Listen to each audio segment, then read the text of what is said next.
There's no feeling more intense than starting over. If you deleted your homework the day before it was due, as I have, or if you left your wallet at home and you have to go back after spending an hour in the commute. If you won some money at the casino and then put all your winnings on red but it came up black. If you got your best shirt dry cleaned before a wedding and then immediately dropped food on it. If you won an argument with a friend and then later discovered that they just returned to their original view. Starting over is harder than starting up. If you're not ready for that, like if you've already had a bad day, then what you're about to go through might be too much. Feel free to go away and come back. I'll be here. Alright, thanks for coming with me on this trip. I'll understand if you have to take a break at any point. Just find a safe place to stop and quit the game. And don't worry, I'll save your progress, always, even your mistakes. This game is a homage to a free game that came out in 2002, titled Sexy Hiking. The author of that game was Jazuo, a mysterious Czech designer who was known at the time as the father of B games. And B games are rough assemblages of found objects. Designers slap them together very quickly and freely, and they're often too rough and unfriendly to gain much of a following. They're built more for the joy of building them than as polished products. In a certain way, Sexy Hiking is the perfect embodiment of a B game. It's built almost entirely out of found and recycled parts, and it's one of the most unusual and unfriendly games of its time. In it, your task is simply to drag yourself up a mountain with a hammer. And that act of climbing, in the digital world or in real life, has certain essential properties that give the game its flavor. No amount of forward progress is guaranteed. Some cliffs are too sheer or too slippery. And the player is constantly, unremittingly in danger of falling and losing everything. Anyway, when you start Sexy Hiking, you're standing next to this dead tree that blocks the way to the entire rest of the game. It might take you an hour to get over that tree, and a lot of people never got past it. You prod and you poke at it, exploring the limits of your reach and your strength, trying to find a way up and over. And there's a sense of truth in that lack of compromise. Most obstacles in video game worlds are fake. You can be completely confident in your ability to get through them once you have the correct method or the correct equipment or just by spending enough time. In that sense, every pixelated obstacle in Sexy Hiking is real. The obstacles in Sexy Hiking are unyielding, and that makes the game uniquely frustrating. But I'm not sure Jazuo intended to make a frustrating game. The frustration is just essential to the act of climbing, and it's authentic to the process of building a game about climbing. A funny thing happened to me as I was building this mountain. I'd have an idea for a new obstacle, and I'd build it, test it, and it would usually turn out to be unreasonably hard. But I couldn't bring myself to make it easier. It already felt like my inability to get past the new obstacle was my fault as a player rather than as a builder. Imaginary mountains build themselves from our efforts to climb them, and it's our repeated attempts to reach the summit that turns those mountains into something real. When you're building a video game world, you're building with ideas, and that can be like working with quickset cement. You mold your ideas into a certain shape that can be played with, and in the process of playing with them, they begin to harden and set until they're immutable, like rock. And at that point, you can't change the world. Not without breaking it into pieces and starting fresh with new ideas.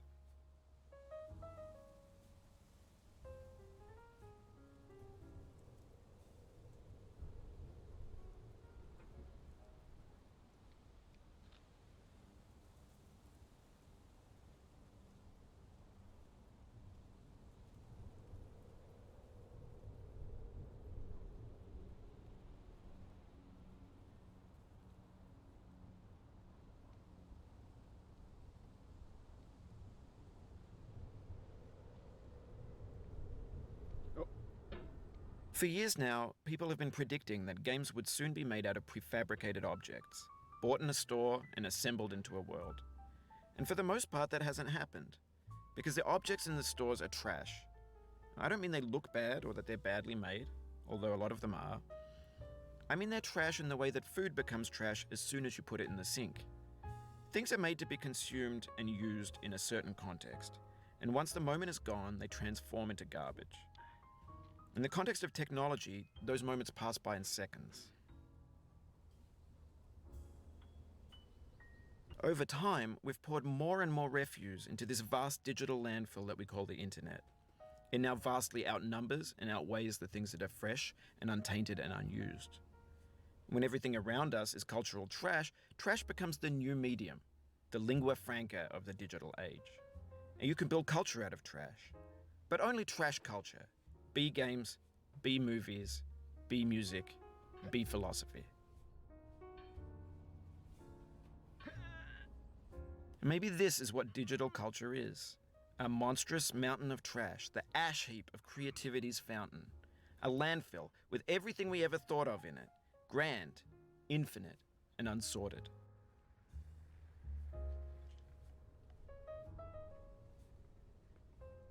There's 3D models of breakfast, Gen X's fanfic novels, scan magazines, green screen Shia LaBeouf, banned snuff scenes on LiveLeak. Facebook's got lifelike bots with unbranded adverts and candid shots of Kanye and Taylor Swift mashups, car crash epic failed GIFs, Russian dashcam vids, discussions of McRibs, discarded, forgotten, unrecycled, muddled, rotten, untitled. Everything's fresh for about 6 seconds, until some newer thing beckons and we hit refresh. And there's years of persevering disappearing into the pile, out of style, out of sight.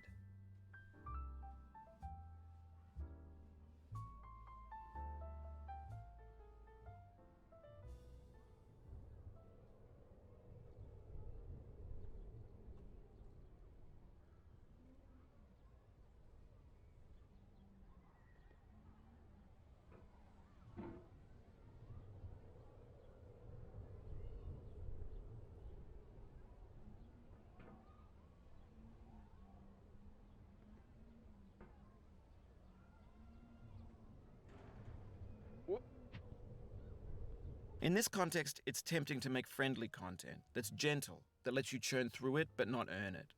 Why make something demanding if it just gets piled up in the landfill, filed in with the bland things?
When games were new, they wanted a lot from you.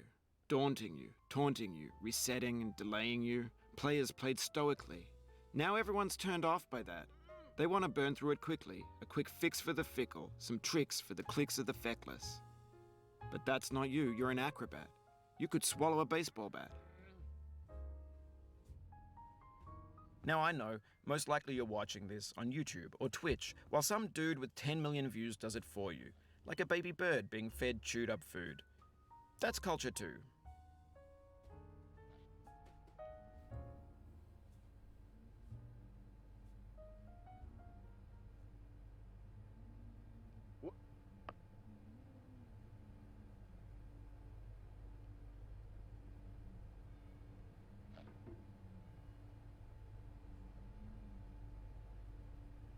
But on the off chance that you're playing this, what I'm saying is, trash is disposable, but maybe it doesn't have to be approachable. What's the feeling like? Are you stressed? I guess you don't hate it if you got this far. Feeling frustrated? It's underrated.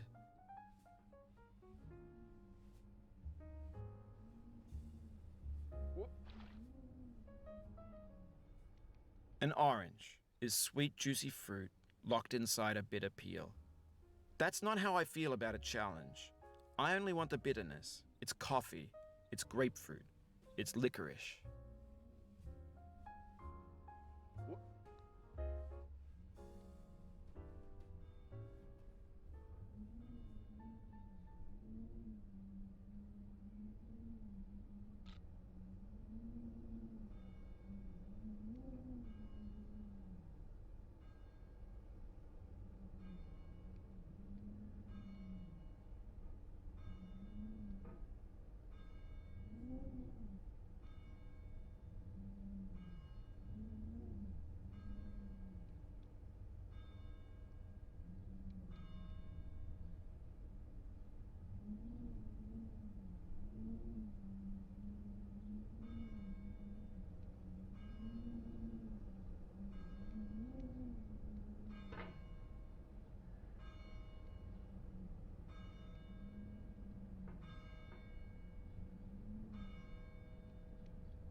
It feels like we're closer now, composer and climber, designer and user. You could have refused, but you didn't. There was something in you that was hidden, that chose to continue.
Oh.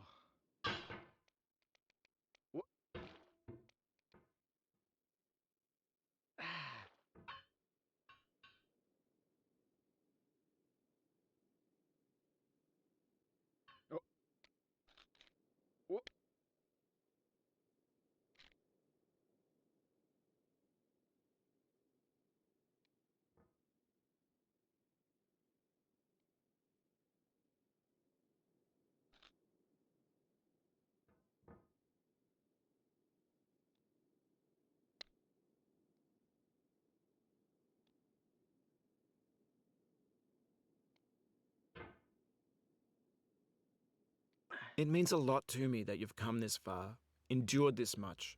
Every wisecrack, every insensitivity, every setback you've forgiven me is a kingly gift that you've given me.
Ah.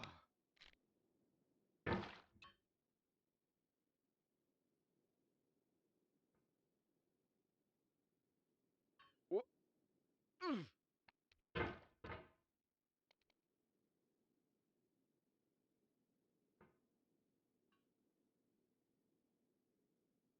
What?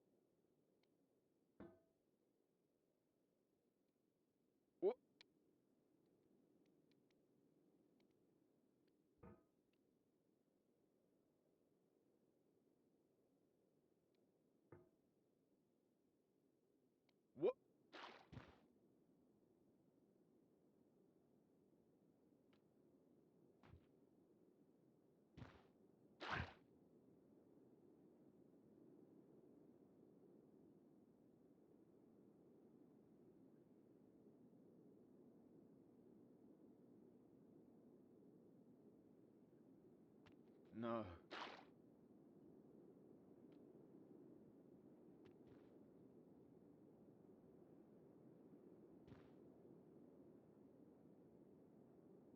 No.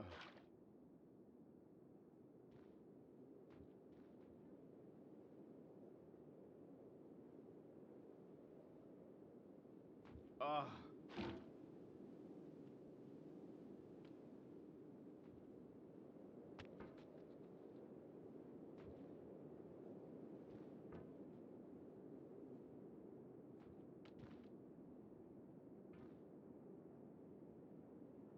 We have the same taste, you and I. It's not ambition, it's ambition's opposite. An obdurate mission to taste defeat. You'll feel bad if you win, so I put this snake in for you.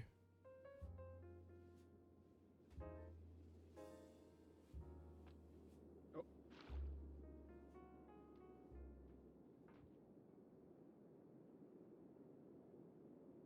What?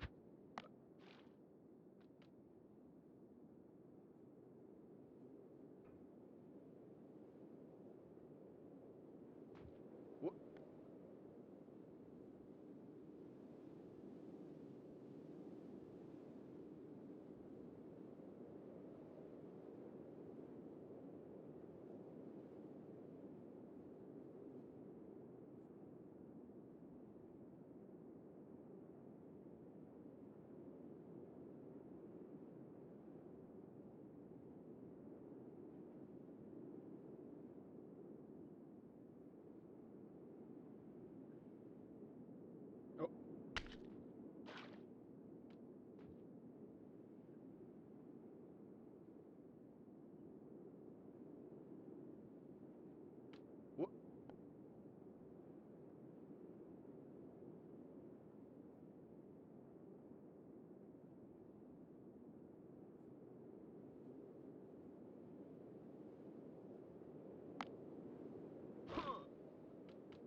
Have you thought about who you are in this? Are you the man in the pot, Diogenes? Are you his hand? Are you the top of his hammer? I think not.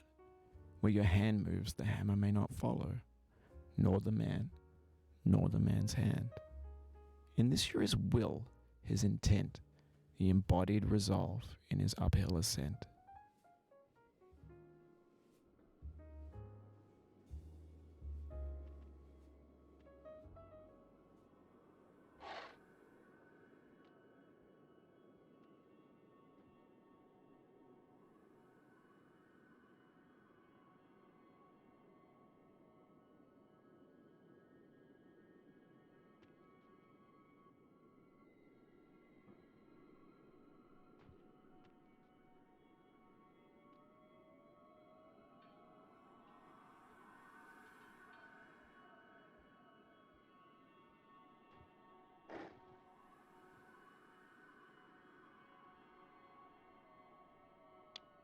What?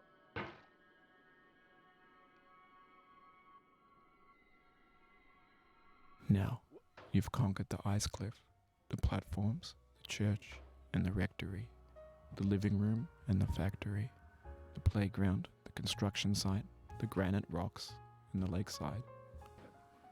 You've learned to hike. There's no way left to go but up, and in a moment I'll shut up.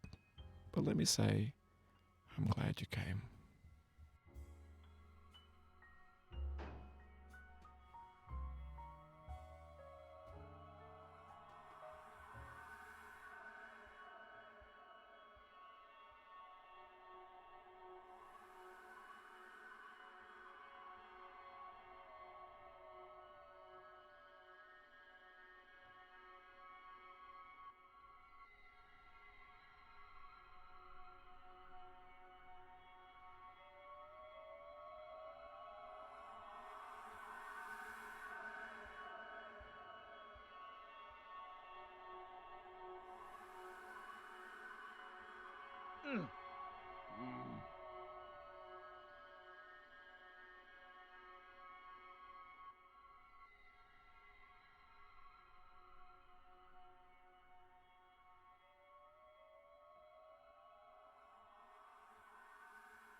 I dedicate this game to you, the one who came this far. I give it to you with all my love.